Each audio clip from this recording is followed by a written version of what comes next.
श्री स्वामी समर्थ. आपल्या चॅनलमध्ये तुमचे मनापासून स्वागत करते आणि व्हिडिओला सुरुवात करते. बघा आपण म्हणजे आपल्या घरामध्ये अडी-अडचणी आल्या, की आपल्या सगळ्यांना वाटतं, की बघा आपण म्हणजे खूप सेवा करतो, खूप उपास-तापास करतो.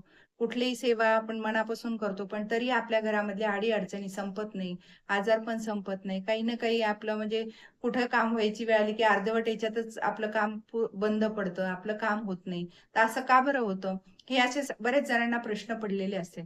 तर बघा आपण पूजा-अर्चा तर सगळेजणच करत असतो. पण काही-काही वेळेस पूजेत आपल्याकडनं नकळत चुका होतात.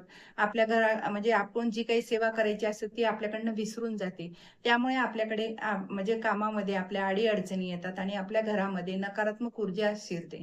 तर नकारात्मक ऊर्जा घरामध्ये आली, की आपले जे काही कामं आहेत ते सुद्धा आपल्या कामात अडथळे येतात. तर त्यासाठी बघा आपल्याला एक उपाय करायचा आहे आणि तो उपाय कोणचा आहे? तो आजच्या आपण व्हिडिओमध्ये बघणार आहोत. व्हिडिओ शेवटपर्यंत नक्की बघा.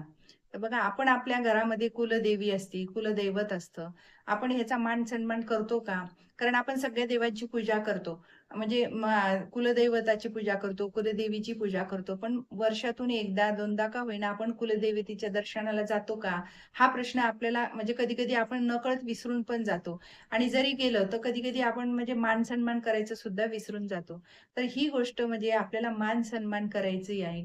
जेव्हा तुम्ही आपल्या घरामध्ये मोठ्यांना मान-सन्मान दिला नाही, तर कसा राग येतो त्यांना, तसं त्यासारखंच आपल्या देवांचं सुद्धा आहे. तर कुलदैवत, कुलदेवी आपली जी काही आहे त्याचं सुद्धा आपण दरवेळेस म्हणजे दर वर्षातून एकदा दोनदा दर्शनाला जायला पाहिजे, मान-सन्मान करायला पाहिजे. आणि पहा देव जर आपल्यावर खुश असेल, तर आपल्याला कुठलीही अडचण येत नाही.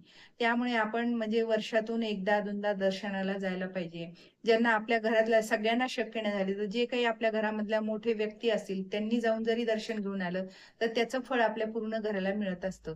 आणि मान-सन्मान तर आपण म्हणजे आपल्या कुलदैवताचा, कुलदेवीचा करायलाच पाहिजे. जेव्हा आपण कुलदेवीचा मान-सन्मान करतो, तेव्हा आपल्या घरामध्ये कुलदेवीचं आपल्या रक्षण आपल्या म्हणजे रक्षण कवच तयार होतं. कारण कुलदेवी म्हणजे पहा कुळाचं रक्षण करणारी देवी असते. आणि आपण जर त्यांना मान-सन्मानच दिला नाही, तर त्यांचं मग ते आपल्यावर लक्ष राहत नाही आणि आपल्या घरामध्ये अडचणी यायला लागतात. आपली जी काही कामं आहेत त्यात सुद्धा अडथळे येतात. तर त्यामुळे आपल्याला कुलदेवीचा मान-सन्मान करायचा आहे. तुम्ही जेव्हा जाताल तेव्हा तुम्ही तिथं आपलं कुलदेवीचा मान-सन्मान करून तिची ओटी खणा नारळाने आपल्याला भरायची आहे. तिचा मान-सन्मान जे काही तुमच्याकडे नैवेद्य जी तुमची रीत आहे ती समजा पुरणाच्या पोळीचा वगैरे असेल तर तो नैवेद्य अर्पण करायचा आहे. हे असं केल्याने आपल्याला मान-सन्मान होतो आणि मग देवी आपल्यावर प्रसन्न होते. तर आपल्या जर समजा जाणं झालं नाही तिकडे आपल्या वर्षात, तर आपल्या जी काही घरात आपली मूर्ती आहे, जे काही आपल्याकडे फोटो आहे, त्याची आपल्याला म्हणजे दर सणावाराला आपल्याला त्याचे मान-सन्मानाने पूजा, व्यवस्थित पूजा करायची आहे. तर घरामध्ये जर असेल, तर बघा आपल्या घरामध्ये मूर्ती असेल, तर प्रत्येकाची आता मूर्ती मूर्ती असते किंवा फोटो आणि प्रत्येक कुलदेवीचा कोणाच्या घरी मंगळवार असतो का शुक्रवार असतो, पण सहसा मंगळवार असतो. तर मंगळवारी आपण जर असेल तर आपल्या म्हणजे आपल्याला ताम्हणामध्ये मूर्ती घ्यायची आहे आणि मूर्तीवर आपल्याला अभिषेक करायचा आहे. पहिली पाण्याने आहे, मग पंचामृत, परत आपल्याला शुद्ध पाण्याने आपल्याला स्नान घालायचं आहे. आणि आपल्याला हे घालताना आपल्याला ओम ऐं ह्रीं क्लीं चामुंडाय विचे, ओम ऐं ह्रीं क्लीं चामुंडाय विचे हा जप म्हणत आपल्याला अभिषेक करायचा आहे. अभिषेक झाल्यानंतर आपल्याला स्वच्छ पुसून आपल्याला दुसऱ्या प्लेटमध्ये ठेवायची आहे ती मूर्ती. आणि दुसऱ्या प्लेटमध्ये ठेवल्यानंतर आपल्याला तिला हळदी, कुंकू, अक्षदा त्या आपल्याला देवीला म्हणजे आपल्या कुलस्वामिनीला आपल्याला लावायचे आहेत. आणि ह्याच्यावर नंतर आपल्याला कुंकुमार्चन करायचं आहे. तर कुंकुमार्चन केल्यानंतर आपल्या घरामधल्या ज्या काही अडी-अडचणी असतील त्या सुद्धा निघून जातात. माता लक्ष्मीचं आपल्या म्हणजे देवीचा आपला मान-सन्मान होतो. तर बघा आपल्याला दुसऱ्या प्लेटमध्ये ठेवल्यानंतर आपल्याला कुंकू म्हणजे आपल्या जेव्हा वाटीत आपण कुंकू घेतो, तर आपल्या 5 बोटात कुंकू घेऊन आपल्याला थोडं-थोडं आपल्याला अर्पण करायचं आहे देवी मातेला. तर सर्व मंगल मांगल्ये शिवे सर्वार्थ साधिके शरण त्र्यंबके गौरी नारायणी नमस्तुते. हे असं मंत्र म्हणत आपल्याला थोडं-थोडं कुंकू आपल्याला देवीवर म्हणजे डोक्यावर आपल्याला टाकायचं आहे. पूर्ण अंगांवर मग थोडं-थोडं करत. असं आपल्याला कुंकाने समजा अभिषेक म्हणा, एक प्रकारचा एक अभिषेक आपल्याला करायचा आहे. असं कुंकुमार्चन करायचं आहे. आणि नंतर मग हे आपल्याला सगळं कुंकू आपल्याला एका डब्बीत भरून घ्यायचं आहे. आणि ते देवीची आपल्याला पूजा करून आपल्याला जिथं आपण स्थापन करतो देवघरामध्ये, तिथं आपल्याला ती ठेवायची आहे. नंतर तिला तुम्ही हळदी, कुंकू, अक्षदा, फुलाचा हार आपल्याला अर्पण करायचा आहे. आणि म्हणजे आपल्याला समोर आपल्याला विडा ठेवायचा आहे. तर आपल्याला विडा ठेवल्यानंतर त्या विड्यावर आपल्याला म्हणजे सुपारी, हळकुंड म्हणजे बदाम, खारीक, लवंग आणि जी काही तुम्हाला दक्षिणा ठेवायची ती सुद्धा दक्षिणा आपल्याला त्या विड्यावर ठेवायची आहे. आणि लक्ष्मी मातेचे आपल्याला हे असे 11 मंगळवार करायचे आहे. बघा तुम्हाला म्हणजे कुठलंही काम असेल, किती मोठ्यातली मोठी अडचण असो, की तुमचं जी काही तुमची इच्छा पूर्ण होत नाही.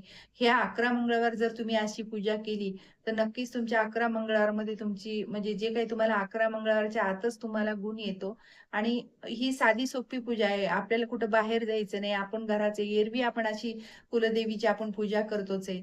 तर जरी तुम्हाला नाही समजा कुठलीही मनात तुमचं काही नाही आणि तुम्हाला म्हणजे 11 नाही करायची, तर तुम्ही साधी दर मंगळवारी जसं जमल तसं तुम्ही कुंकुमार्चन करू शकता. तर नक्कीच आपल्या घरामधले जे काही संकट असतील ते सुद्धा निघून जातात. आपल्याला त्या दिवशी आपल्या देवीला गजरा अर्पण करायचा आहे आणि विडा अर्पण करायचा आहे.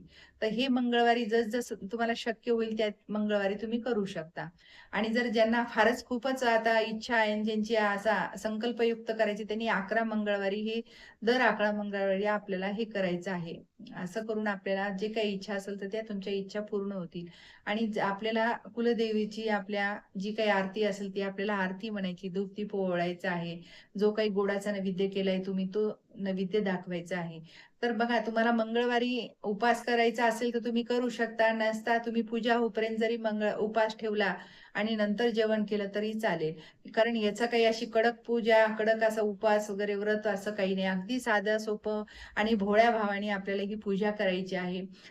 आपली देवी माता म्हणजे पहा आपली आई कशी आपल्या मुलांना, लेकरांना सांभाळून घेते, तशीच आपली देवी, कुलदेवी आपल्याला सांभाळून घेते. फक्त तुम्ही तिला मान-सन्मान, तिची आपल्याला म्हणजे योग्य पद्धतीने तिची पूजा केली गेली पाहिजे. मग आपल्यावर ती देवी माता आपल्या आईसारखी आपल्या मुलांवर प्रसन्न होते आणि कृपा आशीर्वाद प्राप्त करते. तर हे कुंकुम आपण कधीही बाहेर जाताना आपल्या डोक्याला लावूनच जायचंय. कोणी जेंट्स असो, लेडीज असो. कारण आपल्याला जेव्हा बाहेर लावून जातो, तेव्हा आपल्याला सुरक्षा कवच मिळतं आपल्या शरीराभोवती.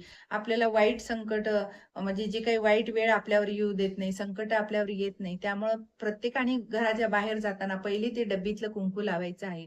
आणि हे डब्बीतलं कुंकू आहे, तर जेव्हा ते फक्त आपण घरातल्या लोकांसाठीच वापरायचं आहे.